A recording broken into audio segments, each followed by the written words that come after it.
Inaasahang darami na mamayang hapon ng mga biyahero sa Batangas Port. At may ulat on the spot si Tina Panganiban Perez. Tina?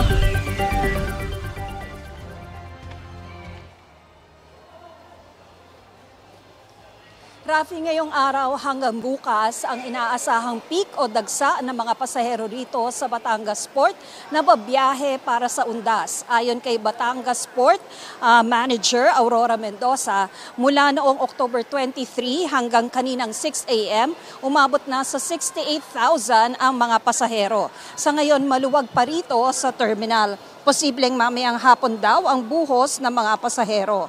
Noong nakaraang taon, hanggang sa araw na ito, umabot ang 78,000 ang mga pasahero. Pero nagsimula ang bilang ng October 26. Ayon kay Mendoza, wala pa namang iniuulat na untoward incidents. Paalala niya sa mga pasahero, huwag nang magdala ng mga bawal, gaya ng mga flammable material, matutulis na bagay, droga at alak.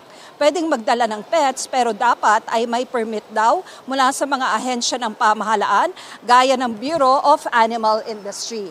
Sa ngayon, Rafi, ay nananatili ang mahigpit na seguridad dito sa pier at sa terminal, pero regular naman ang ikot ng mga otoridad. Rafi? Maraming salamat, Tina Panganiban Perez.